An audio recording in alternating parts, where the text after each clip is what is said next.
Taste the Daily.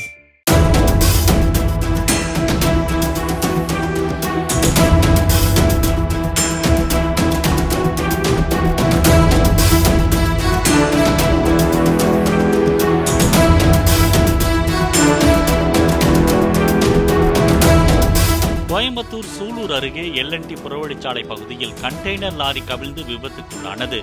Kochi தேசிய நெடுஞ்சாலையில் கவிழ்ந்த லாரி குறுக்கு வாக்கில் கிடந்ததால் சுமார் 2 மணி நேரம் போக்குவரத்து முடங்கியது. பின்னர் கிரேன் மூலம் கண்டெய்னர் லாரியை அகற்றிய போலீசார் போக்குவரத்தை சீர் செய்தனர்.